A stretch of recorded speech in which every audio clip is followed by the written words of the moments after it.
Hi friends, welcome to me Konaseema రుచులు. ఈరోజు మన ఛానల్లో బెండకాయ ఫ్రై జిగురు లేకుండా ఎలా చేసుకోవాలని చూద్దాము.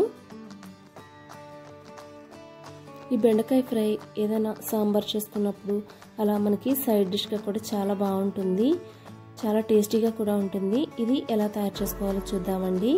ముందుగా స్టవ్ వెలిగించుకొని ఒక పాన్ పెట్టుకొని దాంట్లో ధనియాలు వేసుకున్నాను, ఎండుమిర్చి. ఇవి రెండు కొంచెం వేగిన తర్వాత ఇందులో దాల్చిన చెక్క, యాలకులు, మిరియాలు,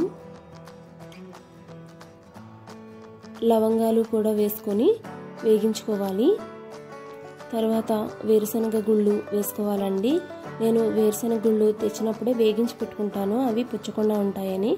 సో నేను వేరుశనగ గుళ్ళు పెద్ద వేగించాల్సిన అవసరం లేదు, అందుకనే వెంటనే కొబ్బరి ముక్కలు అనేవి యాడ్ చేసుకున్నాను.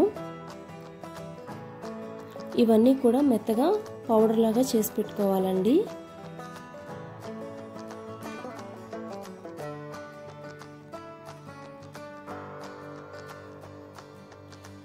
ఇప్పుడు డీప్ ఫ్రైకి సరిపడా ఆయిల్ పెట్టుకొని కట్ చేసుకున్న బెండకాయ ముక్కల్ని ఇందులో వేసి ఫ్రై చేసుకోవాలి.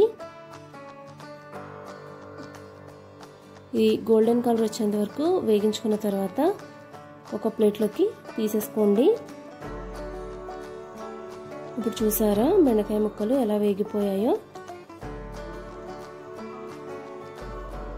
ఇలా తీసి పక్కన పెట్టుకున్న తర్వాత ఇందులో వేరుశనగ గుళ్ళు వేగించుకోవాలి.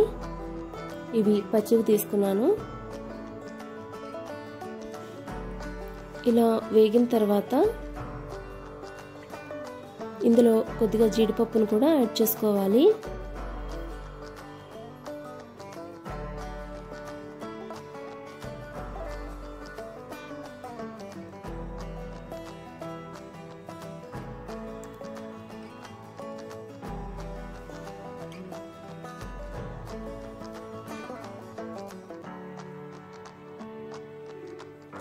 తర్వాత వేగిపోయాయి కదా, ఇవి తీసి ఆ బెండకాయ ముక్కల్లో వేసుకోండి.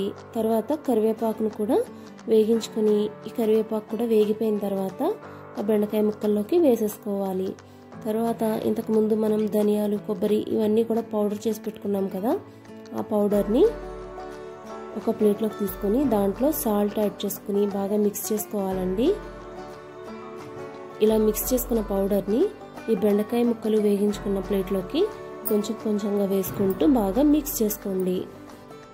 సో ఫ్రెండ్స్, ఈ బెండకాయ ఫ్రై మీకు ఎలా అనిపించింది అనేది నాకు తప్పకుండా కామెంట్ సెక్షన్లో తెలియచేయండి. ఈ వీడియో కనుక మీకు నచ్చినట్లయితే లైక్ చేయండి, షేర్ చేయండి, సబ్స్క్రైబ్ కూడా చేయండి. పక్కనే ఉన్న బెల్ ఐకాన్ని క్లిక్ చేయటం అస్సలు మర్చిపోవద్దు. Thanks for watching.